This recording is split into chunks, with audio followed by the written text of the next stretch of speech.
வணக்கம். இந்திய நேரப்படி இரவு 8:30 மணி செய்திகள். முதலில் ஜெம் தலைப்புச் செய்திகளை காணலாம். தமிழக ஆளுநர் RN ரவியை பதவி நீக்கம் செய்ய வேண்டும். காங்கிரஸ் பொதுச் செயலாளர் ஜெயராம் ரமேஷ் வலியுறுத்தல்.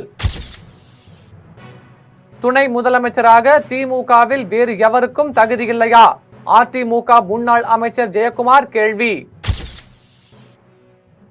சாதிவாரி கணக்கெடுப்பு நடத்த வேண்டும் என வலியுறுத்தி பிரதமர் நரேந்திர மோடிக்கு பாமக நிறுவனர் மருத்துவர் ராமதாஸ் கடிதம்.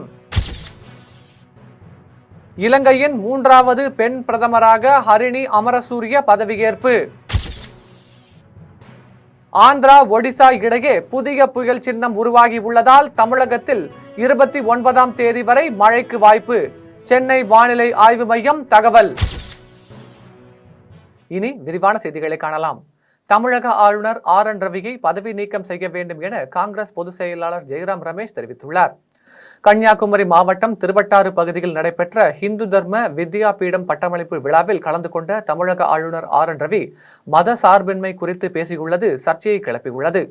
மதசார்பின்மை என்பது ஐரோப்பிய கோட்பாடு. ஐரோப்பாவில் தேவாலயங்களுக்கும் அரசர்களுக்கும் இடையே சண்டை மூண்டதால் மதசார்பின்மை தத்துவம் உருவானது. இந்தியாவிற்கு அது தேவையில்லை என்று பேசினார். இதற்கு எதிர்க்கட்சிகள் கடும் கண்டனம் தெரிவித்து வருகின்றன. இந்த நிலையில் காங்கிரஸ் கட்சியின் பொதுச் செயலாளரும் நாடாளுமன்ற உறுப்பினருமான ஜெயராம் ரமேஷ் தனது எக்ஸ் பக்கத்தில் பதிவு ஒன்றை பதிவிட்டுள்ளார். அதில் அரசியலமைப்பு சட்டத்தின் மீது சத்தியப்பிரமாணம் செய்து பதவியேற்று அரசியலமைப்பின் செயலாளராக உள்ள ஆளுநர் RN ரவியை பதவி நீக்கம் செய்ய வேண்டும் என தெரிவித்தார். துணை முதலமைச்சராக திமுகவில் வேறு எவருக்கும் தகுதி இல்லையா என அதிமுக முன்னாள் அமைச்சர் ஜெயக்குமார் கேள்வி எழுப்பியுள்ளார். இது தொடர்பாக அதிமுக முன்னாள் அமைச்சர் ஜெயக்குமார் செய்தியாளர்களை சந்தித்து பேசினார்.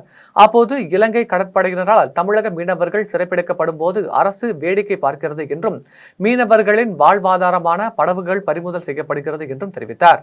தமிழக மீனவர்கள் தொடர்ந்து பாதிக்கப்பட்டு வருகின்றனர். திமுக அரசிற்கு இது பற்றி கவலை இல்லை என்றும் தெரிவித்தார். மேலும் திமுக சங்கரமடம் இல்லை என்று முன்னாள் முதலமைச்சர் கருணாநிதி கூறியுள்ள நிலையில் திமுகவில் கடுமையாக உழைத்தவர்களுக்கு துணை முதலமைச்சர் பதவி இல்லையா என முன்னாள் அமைச்சர் ஜெயக்குமார் கேள்வி எழுப்பியுள்ளார். சாதிவாரி கணக்கெடுப்பு நடத்த வேண்டும் என வலியுறுத்தி பிரதமர் நரேந்திர மோடிக்கு பாமக நிறுவனர் மருத்துவர் ராமதாஸ் கடிதம் எழுதியுள்ளார். இந்தியாவில் இந்த ஆண்டு இறுதியில் மேற்கொள்ளப்படவுள்ள 2021ஆம் ஆண்டுக்கான மக்கள் தொகை கணக்கெடுப்பை சாதிவாரி மக்கள் தொகை கணக்கெடுப்பாக மேற்கொள்ள வேண்டும் என்று பிரதமர் நரேந்திர மோடிக்கு பாமக நிறுவனர் ராமதாஸ் கடிதம் எழுதியுள்ளார். அதில் மத்தியில் தொடர்ந்து 3வது முறையாக ஆட்சி பொறுப்பேற்றுள்ள தங்களின் தலைமையிலான அரசு 100 நாட்களை நிறைவு செய்திருப்பதுடன் 100 நாள் இலக்குகளில் பெரும்பாலானவற்றை நிறைவேற்றியிருப்பதற்காக எனது வாழ்த்துக்களை தெரிவித்துக் கொள்கிறேன் என்று தெரிவித்திருந்தார். மேலும் சாதிவாரி மக்கள் தொகை கணக்கெடுப்பை முறையாக நடத்தி இடஒதுக்கீட்டுக்கும் சாதி வாரியான மக்கள் தொகைக்கும் இடையிலான விகிதாச்சாரம் நிரூபிக்கப்படவில்லை என்றால் தமிழ்நாடு உள்ளிட்ட பல மாநிலங்களில் இடஒதுக்கீட்டின் அளவு குறைக்கப்படக்கூடும் எனவும் அவ்வாறு நிகழ்ந்தால் அது இந்தியாவின் சமூக நீதி வரலாற்றில் மிகப்பெரிய பின்னடைவை ஏற்படுத்திவிடவும் எனவும் அதை தவிர்ப்பதற்காகத்தான் சாதிவாரி மக்கள் தொகை கணக்கெடுப்பு நடத்த வேண்டும் என்று நாடாளுமன்றத்திற்கு உள்ளேயும் வெளியேயும் 10 ஆண்டுகளாக வலியுறுத்தி வருவதாக பாமக நிறுவனர் மருத்துவர் ராமதாஸ் தெரிவித்துள்ளார். இலங்கை பிரதமராக இருந்த தினேஷ் குணவர்தனே தனது பதவியை ராஜினாமா செய்த நிலையில் இலங்கையின் 3வது பெண் பிரதமராக ஹரிணி அமரசூரிய பதவியேற்றுக் கொண்டார். இலங்கையில் நடந்த அதிபர் தேர்தலில் தேசிய மக்கள் கட்சி தலைவர் அனுரகுமார திசநாயக்க வெற்றி பெற்றார். அவர் நேற்று அதிபராக பதவியேற்றுக் கொண்டார். இதற்கிடையே பிரதமராக இருந்த தினேஷ் குணவர்தனே தனது பதவியை ராஜினாமா செய்தார். இதையடுத்து அவரது தலைமையிலான அமைச்சரவையும் பதவி விலகியது. இந்நிலையில் இலங்கையின் புதிய பிரதமராக தேசிய மக்கள் சக்தி கட்சியின் நாடாளுமன்ற உறுப்பினர் ஹரிணி அமரசூரிய பதவியேற்றுக் கொண்டார். அவர் இலங்கை வரலாற்றில் 3வது பெண் பிரதமர் ஆவார். கொழும்புவில் உள்ள அதிபர் அலுவலகத்தில் அதிபர் அனுரகுமார திசநாயக்க முன்னிலையில் அவர் பதவி பிரமாணம் செய்து கொண்டார். ஆந்திரா ஒடிசா இடையே புதிய புயல் சின்னம் உருவாகி உள்ளதால் தமிழகத்தில் 29ஆம் தேதி வரை மழைக்கு வாய்ப்புள்ளது என்று சென்னை வானிலை ஆய்வு மையம் அறிவித்துள்ளது. இது குறித்து சென்னை வானிலை ஆய்வு மையம் செய்தி வெளியிட்டுள்ளது. அதில் வட ஆந்திரா மற்றும் தெற்கு ஒடிசாவிற்கு இடையே உள்ள வங்கக்கடலில் நேற்று நள்ளிரவு காற்றழுத்த தாழ்வு பகுதி உருவாகியுள்ளது. இது மத்திய ஆந்திராவில் கரையை கடக்கும் என எதிர்பார்க்கப்படுகிறது. இதன் காரணமாக ஆந்திரா, தெலுங்கானா மற்றும் ஒடிசாவில் ஒரு சில இடங்களில் இனிவரும் நாட்களில் கனமழை பெய்ய வாய்ப்புள்ளது என்றும் வட தமிழகம் மற்றும் தென் தமிழகத்தில் ஓரிரு இடங்களிலும் புதுச்சேரி மற்றும் காரைக்கால் பகுதிகளிலும் இன்று முதல் 29ஆம் தேதி வரை இடி மின்னலுடன் கூடிய மிதமான மழை பெய்ய வாய்ப்புள்ளது என்றும் சென்னை சென்னை மற்றும் புறநகர் பகுதிகளில் 2 நாட்களுக்கு மின்னலுடன் மிதமான மழை பெய்யும் எனவும் கன்னியாகுமரி கடலில் 50 கிலோமீட்டர் வேகத்தில் காற்று வீசக்கூடும் என்பதால் மீனவர்கள் இப்பகுதிக்கு மீன்பிடிக்க செல்ல வேண்டாம் என வானிலை ஆய்வு மையம் எச்சரித்துள்ளது. சிவந்தி ஆதித்தனார் 89வது பிறந்தநாளை முன்னிட்டு பாஜக முன்னாள் ஆளுநர் தமிழிசை சவுந்தரராஜன் உள்ளிட்ட அரசியல் கட்சி பிரமுகர்கள் மற்றும் பல்வேறு அமைப்புகளை சேர்ந்தவர்கள் சென்னை போயஸ் கார்டனில் உள்ள ஆதித்தனாரின் நினைவு இல்லத்தில் மரியாதை செலுத்தினர்.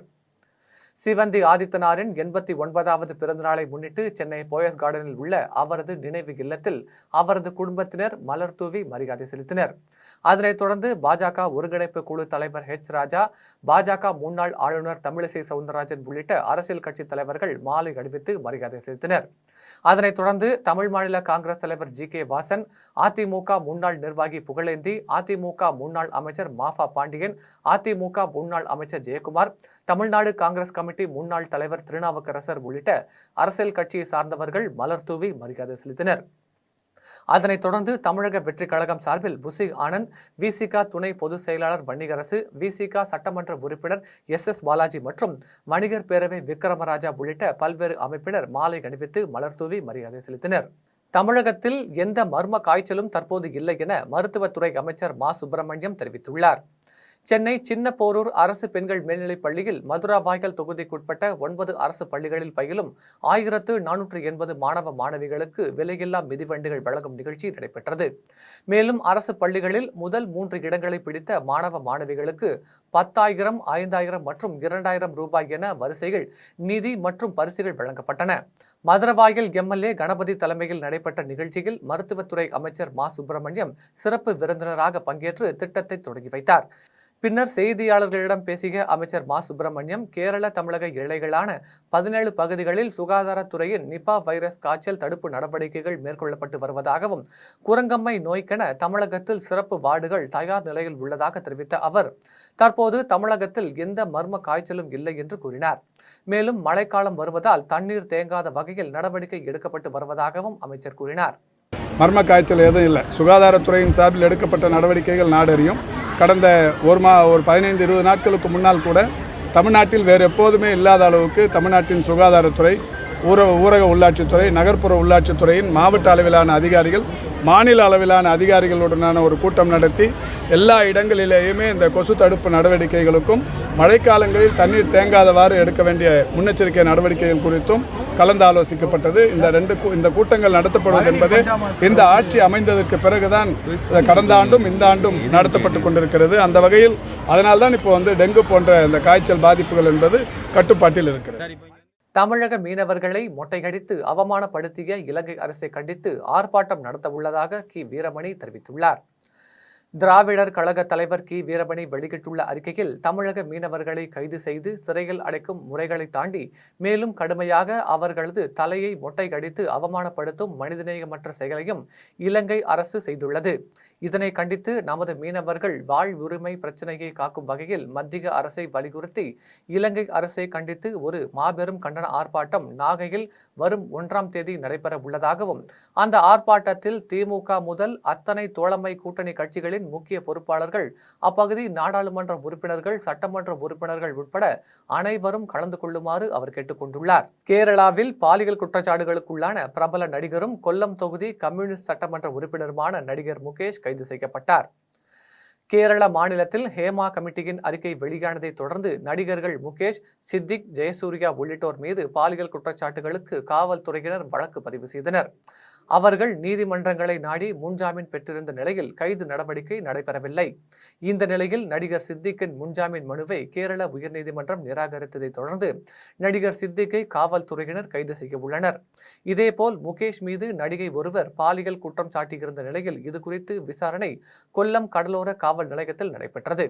இதையடுத்து நடிகர் முகேஷை காவல்துறையினர் கைது செய்தனர். எனினும் நடிகர் முகேஷ் உயர்நீதிமன்றத்தில் இருந்து முன்ஜாமீன் பெற்றுள்ள நிலையில் நடிகர் முகேஷ் வெளியே விடப்படுவார் என காவல்துறை வட்டாரங்கள் தெரிவிக்கின்றன. தூத்துக்குடியில் சிவந்தி ஆதித்தனார் பிறந்தநாள் விழாவில் அமைச்சர் கீதா ஜீவன், மேயர் ஜெகன் பெரியசாமி ஆகியோர் பங்கேற்று சிவந்தி ஆதித்தனாரின் படத்திற்கு மாலை அணிவித்து மரியாதை செலுத்தினர். பத்திரிகை உலகின் ஜாம்பவான் என அழைக்கப்படும் பத்மஸ்ரீ சிவந்தி ஆதித்தனார் பிறந்தநாள் விழா தூத்துக்குடியில் கொண்டாடப்பட்டது. விழாவில் தூத்துக்குடி அந்தோணியார் கோவில் மார்க்கெட் அருகே அலங்கரித்து வைக்கப்பட்டிருந்த பத்மஸ்ரீ சிவந்த ஆதித்தனார் புகைப்படத்திற்கு தூத்துக்குடி வடக்கு மாவட்ட திமுக சார்பில் மாலை அணிவித்து மரியாதை செலுத்தும் நிகழ்ச்சி நடைபெற்றது. நிகழ்ச்சியில் அமைச்சர் கீதா ஜீவன், மேயர் ஜெகன் பெரியசாமி ஆகியோர் கலந்து கொண்டு சிவந்தி ஆதித்தனார் திருவுருவ படத்திற்கு மலர் தூவி மரியாதை செய்தனர். நிகழ்ச்சியில் மாநகர செயலாளர் SR ஆனந்தசேகரன், துணை மேயர் ஜெனிட்டா உள்ளிட்ட ஏராளமானோர் கலந்து கொண்டனர். சென்னை விமான நிலையத்திற்குள் இருசக்கர வாகனங்களுக்கு திடீரென தடை விதிக்கப்பட்டுள்ளது. சென்னை விமான நிலையத்திற்குள் இருசக்கர வாகனங்களுக்கு திடீரென தடை விதிக்கப்பட்டதால் பயணிகளை வழியனுப்ப வருபவர்கள் பாதிக்கப்பட்டுள்ளனர். மேலும் விமான நிலைய நிர்வாகத்தின் திடீர் அறிவிப்பால் ஊழியர்கள், ஒப்பந்த ஊழியர்கள், பொதுமக்கள் பாதிப்படைந்துள்ளனர். பத்மஸ்ரீ சிவந்தி ஆதித்தனாரின் 89வது பிறந்தநாள் விழாவை முன்னிட்டு கோவில்பட்டி காமராஜர் சிலை முன்பாக அலங்கரித்து வைக்கப்பட்டுள்ள ஆதித்தனாரின் திருவுருவ படத்திற்கு அரசியல் கட்சியினர் மாலை அணிவித்து மலர் தூவி மரியாதை செலுத்தினர். பத்திரிகை உலகின் வியத்தகு சாதனைகள் படைத்து முத்திரை பதித்த பத்மஸ்ரீ டாக்டர் சிவந்தி ஆதித்தனாரின் 89வது பிறந்தநாள் விழா கொண்டாடப்பட்டு வருகிறது. இந்த நிலையில் தூத்துக்குடி மாவட்டம் கோவில்பட்டியில் காமராஜர் சிலை முன்பு அலங்கரித்து வைக்கப்பட்டிருந்த சிவந்தி ஆதித்தனாரின் திருவுருவ படத்திற்கு பாண்டியனார் மக்கள் இயக்கத்தின் சீனி நாடார் மாலை அணிவித்து மரியாதை செலுத்தினார். அதன் பின்னர் பொதுமக்களுக்கு இனிப்புகள் வழங்கினார். இதனைத் தொடர்ந்து கோவில்பட்டி நாடார் உறவின் முறை சங்க தலைவர் பழனிசெல்வம், திமுக சார்பில் நகரமன்ற உறுப்பினர் தவமணி, அதிமுக சார்பில் நகரமன்ற உறுப்பினர் கவிகரசன், மதிமுக சார்பில் மாவட்ட செயலாளர் RS ரமேஷ் மற்றும் ஒழுங்கு நடவடிக்கை குழு விநாயகம் ரமேஷ், காங்கிரஸ் மாவட்ட தலைவர் அருண்பாண்டியன், பாஜக நகர தலைவர் ஸ்ரீனிவாசன், தமிழக வெற்றி கழகம் சார்பில் தொகுதி பொறுப்பாளர் சுரேஷ், செயலாளர் அன்னலட்சுமி, அனைத்திந்திய இளைஞர் பெருமன்ற நகர செயலாளர் ஆறுமுகம், கருத்துரிமை பாதுகாப்பு கூட்டமைப்பு தலைவர் சார்பில் தமிழரசன், SITUC சட்ட ஆலோசகர் சரவணன், லட்சுமி உள்ளிட்டோர் மாலை அணிவித்து மரியாதை செய்தனர். புகையிலை இல்லா இளைஞர் சமுதாயத்தை உருவாக்க வேண்டும் என வலியுறுத்தி நடைபெற்ற விழிப்புணர்வு பேரணியை கடலூர் மாவட்ட ஆட்சியர் CB ஆதித்யா செந்தில்குமார் கொடியசைத்து துவக்கி வைத்தார். புகையிலை இல்லா இளைஞர் சமுதாயத்தை உருவாக்க 2.0 என்னும் புகையிலை இல்லா திட்டத்தை வலியுறுத்தி தேசிய புகையிலை தடுப்பு மையம் அறிவுறுத்தலின் பேரில் அனைத்து மாவட்டங்களிலும் புகையிலை தடுப்பதற்கான விழிப்புணர்வு நிகழ்ச்சியை ஏற்பாடு செய்யப்பட்டுள்ளது. அதன்படி கடலூரில் நடைபெற்ற புகையிலை தடுப்பு விழிப்புணர்வு பேரணியை மாவட்ட ஆட்சியர் CB ஆதித்யா செந்தில்குமார் கொடியசைத்து துவக்கி வைத்தார். கடலூர் டவுன்ஹால் பகுதியில் துவங்கி பேரணியில் இளைஞர்கள் பங்கேற்று முக்கிய வீதிகள் வழியாக சென்று புகையிலை தடுப்பு வாசகங்கள் அடங்கிய துண்டு பிரசுரங்களை பொதுமக்களிடம் வழங்கி விழிப்புணர்வுகளை ஏற்படுத்தினர். நிகழ்ச்சியில் துணை இயக்குனர், சுகாதார பணிகள் இணை இயக்குனர், மாவட்ட புகையிலை தடுப்பு அலுவலர், காவல்துறை துணை கண்காணிப்பாளர் மற்றும் கல்லூரி மாணவர்கள் என 100க்கும் மேற்பட்டோர் கலந்து கொண்டனர். பாரத பிரதமர் நரேந்திர மோடியின் 74வது பிறந்தநாளை முன்னிட்டு பாரதிய ஜனதா கட்சியின் இளைஞர் அணி சார்பில் இரத்த தான முகாம் நடைபெற்றது. பாரத பிரதமர் நரேந்திர மோடியின் 74வது பிறந்தநாளை முன்னிட்டு பாரதிய ஜனதா கட்சியின் இளைஞர் அணி சார்பில் பொதுமக்களுக்கு இனிப்புகள் வழங்கப்பட்டது. அதனைத் தொடர்ந்து ராமநாதபுரம் அரசு மருத்துவக் கல்லூரி மருத்துவமனையில் இரத்த தான முகாம் நடைபெற்றது. முகாமில் பாஜகவினர் உள்பட பலர் இரத்த தானம் வழங்கினர். இதில் மாவட்ட தலைவர் தரணி முருகேசன், இளைஞரணி மாவட்ட தலைவர் மோடி முனீஸ் மற்றும் பாஜக மாவட்ட பார்வையாளர் முரளிதரன், விவசாய அணி தலைவர் பிரவீன் மற்றும் நிர்வாகிகள் பலர் கலந்து கொண்டனர். திருப்பூரில் கடனை வாங்கியவர் இறந்த நிலையில் கடன் அளித்த ஒரே குடும்பத்தை சேர்ந்த 3 பேர் தற்கொலை செய்து கொண்ட சம்பவம் பெரும் சோகத்தை ஏற்படுத்தியுள்ளது. ராஜபாளையம் பகுதியை சேர்ந்த நாகசுரேஷ் என்பவர் தனது மனைவி விஜயலட்சுமி, மகள் முத்தீஸ்வரி ஆகிய மூவரும் கடந்த ஓராண்டாக அணைக்கட்டு பகுதியில் வசித்து வருகின்றனர். போக்கியத்தில் தங்கியிருந்த வீட்டிற்கான உறவினர் சூரியமூர்த்தி என்பவர் முன்னிலையில் வீட்டு உரிமையாளரிடம் 5 லட்சம் ரூபாயை நாகசுரேஷ் கொடுத்துள்ளார். மேலும் உறவினர் சூரியமூர்த்திக்கு தனியாக ரூபாய் 5 லட்சத்தை கொடுத்துள்ளார். இந்த நிலையில் கடந்த வாரம் சூரியமூர்த்தி தற்கொலை செய்து கொண்டு இறந்துள்ளார். இந்த நிலையில் சூரியமூர்த்தி மனைவியிடம் கடனாக கொடுத்த பணத்தை நாகசுரேஷ் கேட்டபோது சூரியமூர்த்தி இறந்து விட்டதால் கொடுத்த பணத்திற்கும் தனக்கும் சம்பந்தம் இல்லை என சூரியமூர்த்தியின் மனைவி தெரிவித்ததாக கூறப்படுகிறது. இதனால் மன உளைச்சலுக்கு ஆளான நாகசுரேஷ் மற்றும் மனைவி, மகள் ஆகியோர் கடிதம் எழுதி வைத்துவிட்டு தற்கொலை செய்து கொண்டனர். அதில் தாங்கள் அணிந்துள்ள நகைகளை விற்று தங்களது இறுதி சடங்கை செய்து விடுங்கள் என குறிப்பிட்டிருந்தது. கம்பத்தில் பள்ளி மாணவ மாணவிகளுக்கு தேனி நாடாளுமன்ற உறுப்பினர் தங்க தமிழ்ச்செல்வன் அரசின் விலையில்லா மிதிவண்டிகளை வழங்கினார். தேனி மாவட்டம் கம்பத்தில் தத்தப்பன் குளம் பகுதியில் அமைந்துள்ள முகைதீன் ஆண்டவர்புரம் அரசு பெண்கள் மேல்நிலைப்பள்ளி மற்றும் கள்ளர் மேல்நிலைப்பள்ளி மாணவ மாணவிகளுக்கு அரசின் விலையில்லா மிதிவண்டிகள் வழங்கும் நிகழ்ச்சி நடைபெற்றது. நிகழ்ச்சியில் தேனி நாடாளுமன்ற உறுப்பினரும் தேனி வடக்கு மாவட்ட திராவிட முன்னேற்ற கழக செயலாளருமான தங்க தமிழ்ச்செல்வன் பங்கேற்று 150 மாணவ மாணவிகளுக்கு விலையில்லா மிதிவண்டிகளை வழங்கினார். நிகழ்ச்சியில் நகரமன்ற உறுப்பினர்கள், நகராட்சி ஆணையர், ஆசிரியர்கள், திமுக நிர்வாகிகள், மாணவ மாணவிகள் கலந்து கொண்டனர். திருப்பூர் பேருந்து நிலையத்தில் பேருந்துகளில் பொருத்தப்பட்டிருந்த ஏர் ஹாரன்களை வட்டார போக்குவரத்து அலுவலர்கள் பறிமுதல் செய்தனர். திருப்பூர் மாநகரில் போக்குவரத்து நெரிசல் மிகுந்த பகுதிகளில் பேருந்துகளில் ஏர் ஹாரன் ஒலிப்பான்களை பயன்படுத்துவதால் சாலையில் செல்லும் பயணிகள் அச்சமடைவதாகவும் விபத்துகள் ஏற்படும் அபாயகரமான நிலை நீடிப்பதாகவும் திருப்பூர் வட்டார போக்குவரத்து துறைக்கு வந்த புகாரின் பேரில் திருப்பூர் மத்திய பேருந்து நிலையத்தில் வட்டார போக்குவரத்து அலுவலர்கள் மற்றும் ஆய்வாளர் இணைந்து பேருந்துகளில் பொருத்தப்பட்டிருந்த ஒலிப்பான்களை சோதனை செய்தனர். அப்போது தனியார் பேருந்து மற்றும் மினி பேருந்துகளில் முறைகேடாக ஒலிப்பான்கள் பயன்படுத்துவது தெரியவந்ததை தொடர்ந்து 10 பேருந்துகளில் இருந்து ஏர் ஹாரன் ஒலிப்பான்களை பறிமுதல் செய்ததுடன் ஒலிப்பான்களை பயன்படுத்திய வாகனங்களுக்கு அபராதம் விதித்து எச்சரிக்கை விடுத்துள்ளனர். குடியாத்தம் அடுத்த டிடி மோட்டூர் கிராமத்தில் உள்ள மின்வாரிய அலுவலகம் முன்பு முறையான மின் விநியோகம் செய்ய வேண்டும் என வலியுறுத்தி மார்க்சிஸ்ட் கம்யூனிஸ்ட் கட்சியினர் கண்டன ஆர்ப்பாட்டத்தில் ஈடுபட்டனர். வேலூர் மாவட்டம் குடியாத்தம் அடுத்த சின்னச்செட்டிக்குப்பம், லெனின் நகர் உள்ளிட்ட பகுதிகளில் குறைவான மின் விநியோகம் செய்யப்படுவதால் பல்வேறு பகுதிகளில் இரவு நேரங்களில் தொடர் மின்தடை ஏற்படுகிறது என்றும் அப்பகுதியில் உள்ள மின் மாற்றியை அகற்றிவிட்டு புதிதாக மின் மாற்றி அமைக்க வேண்டும் என அப்பகுதி பொதுமக்கள் மற்றும் மார்க்சிஸ்ட் கம்யூனிஸ்ட் கட்சியினர் பலமுறை மனு அளித்தும் எந்த நடவடிக்கையும் எடுக்கவில்லை என கூறப்படுகிறது. இதனைத் தொடர்ந்து டிடி மோட்டூர் கிராமத்தில் உள்ள மின் வாரிய அலுவலகம் முன்பு மின் வாரியத்தை கண்டித்து மார்க்சிஸ்ட் கம்யூனிஸ்ட் கட்சி சார்பில் கண்டன ஆர்ப்பாட்டம் நடைபெற்றது. ஆர்ப்பாட்டத்திற்கு கட்சியின் கிளை செயலாளர் ராஜசேகர் தலைமை தாங்கினார். இதில் மார்க்சிஸ்ட் கம்யூனிஸ்ட் கட்சியின் செயலாளரும் பிடி சங்க பொருளாளருமான சரவணன் கலந்து கொண்டு மின்வாரிய அதிகாரிகளை கண்டித்து கண்டன கோஷங்களை எழுப்பினார். இதில் விவசாய சங்க மாவட்ட செயலாளர் சாமிநாதன் உட்பட பலர் கலந்து கொண்டனர்.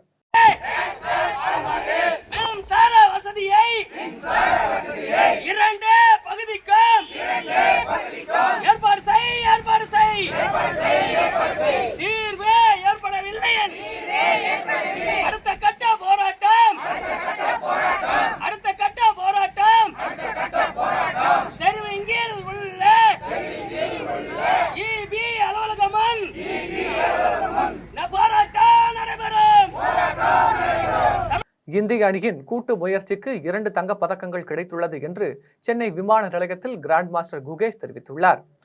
ஹங்கேரியில் நடைபெற்ற 45வது செஸ் ஒலிம்பியாட் போட்டியில் ஓபன் பிரிவில் தங்கம் வென்று இந்தியா சாதனை படைத்துள்ள நிலையில் அணியின் நம்பிக்கை நட்சத்திர வீரர் கிராண்ட் மாஸ்டர் குகேஷ் சென்னை வந்தடைந்தார். சென்னை விமான நிலையம் வந்தடைந்த அவருக்கு தமிழ்நாடு விளையாட்டு மேம்பாட்டு ஆணையம் சார்பில் உற்சாக வரவேற்பு அளிக்கப்பட்டது. இதனைத் தொடர்ந்து கிராண்ட் மாஸ்டர் குகேஷ் செய்தியாளர்களை சந்தித்து பேசினார். அப்போது உலக சாம்பியன் சீனாவை சேர்ந்த டிங் லைரின் என்னோடு விளையாடுவார் என்று எதிர்பார்த்தேன். அவர் வரவில்லை என்றாலும் மாற்று வீரருக்கு தயாராக இருந்தேன். என்னை முதல் போர்டில் விளையாட வைத்தது கேப்டன் ஸ்ரீநாத் வியூகம் எனவும் இதனால் தான் தொடர்ந்து நானும் எரிகேசியும் வெற்றி பெற முடிந்தது என்றும் தெரிவித்தார். In the Olympiad, I took it as an individual event, and I wasn't thinking about the World Championship. I just wanted to perform well in this specific tournament, and I'm very happy with my performance and the team's performance, and the result I think was just proof that we were doing many things right, and we were in the right spirit. So I'm really glad about everything that happened in Budapest, and the form heading into World Championship. For now I'm quite happy. There's still a couple of months left, and I will try to work harder and be fully ready for the match. Thandalam பகுதியில் செயல்பட்டு வரும் தனியார் கல்லூரி பேருந்து அதிகமாக புகை வருவதை சரி செய்ய வேண்டும் என பொதுமக்கள் மற்றும் சமூக ஆர்வலர்கள் கல்லூரி நிர்வாகத்திற்கு கோரிக்கை விடுத்துள்ளனர். காஞ்சிபுரம் மாவட்டம் ஸ்ரீபெரும்புதூர் அடுத்த தண்டலம் பகுதியில் அப்போலோ கல்லூரி செயல்பட்டு வருகிறது. இந்நிலையில் காற்றம்பாக்கம், மேவலூர் குப்பம், ஸ்ரீபெரும்புதூர், சுங்குவார் சத்திரம், வல்லம், பால்நல்லூர் உள்ளிட்ட பகுதிகளில் இருந்து கல்லூரி மாணவ மாணவிகள் கல்லூரிக்கு சொந்தமான பேருந்தில் பயணம் செய்து வருகின்றனர். இந்த நிலையில் பேருந்தில் இருந்து புகை அதிகம் வருவதை பொதுமக்கள் வீடியோ படம் எடுத்து வெளியிட்டுள்ளனர். மேலும் பேருந்தில் புகை வருவதால் பொதுமக்களுக்கும் பேருந்தில் பயணிக்கும் மாணவ மாணவிகளுக்கும் தொற்று நோய் பரவும் அபாயம் உள்ளது என்பதால் உடனடியாக பேருந்தில் இருந்து வரும் புகையை சரி செய்ய வேண்டும் என பொதுமக்களும் சமூக ஆர்வலர்களும் கல்லூரி நிர்வாகத்திற்கு கோரிக்கை விடுத்துள்ளனர். கீழ வடகரை ஊராட்சியை பெரியகுளம் நகராட்சி பகுதியில் இணைப்பதற்கு எதிர்ப்பு தெரிவித்து ஊராட்சி மன்ற அலுவலகத்தை முற்றுகையிட்டு பெண்கள் போராட்டத்தில் ஈடுபட்டனர். கடந்த ஆண்டு பெரியகுளம் நகர மன்றத்தில் நடைபெற்ற கூட்டத்தில் நகராட்சி விரிவாக்க திட்டத்தின் கீழ் தாமரைக்குளம் பேரூராட்சி, தென்கரை பேரூராட்சி, வடுகப்பட்டி பேரூராட்சி மற்றும் கீழ வடகரை ஊராட்சி ஆகிய பேரூராட்சிகளை பெரியகுளம் நகராட்சியுடன் இணைத்து பெரியகுளம் நகராட்சியை விரிவாக்கம் செய்ய வேண்டும் என தீர்மானம் நிறைவேற்றப்பட்டது. இந்த நிலையில் கீழ வடகரை ஊராட்சியை நகராட்சி பகுதியோடு இணைத்தால் வீட்டு வரி, குடிநீர் வரி உயரும் நிலையில் 100 நாள் வேலை திட்டமும் பறிபோகும் சூழ்நிலை உருவாகும் என்பதால் கீழ வடகரை ஊராட்சி பகுதி பெண்கள் ஊராட்சி மன்ற அலுவலகத்தை முற்றுகையிட்டு கீழ வடகரை ஊராட்சியை பெரியகுளம் நகராட்சியோடு இணைப்பதற்கு எதிர்ப்பு தெரிவித்து பெண்கள் போராட்டத்தில் ஈடுபட்டனர். அப்போது ஊராட்சி மன்ற துணைத் தலைவர், ஊராட்சி மன்ற செயலர் மற்றும் காவல்துறையினர் உரிய நடவடிக்கை எடுப்பதாக தெரிவித்ததை அடுத்து பெண்கள் போராட்டத்தை கைவிட்டு கலைந்து சென்றனர்.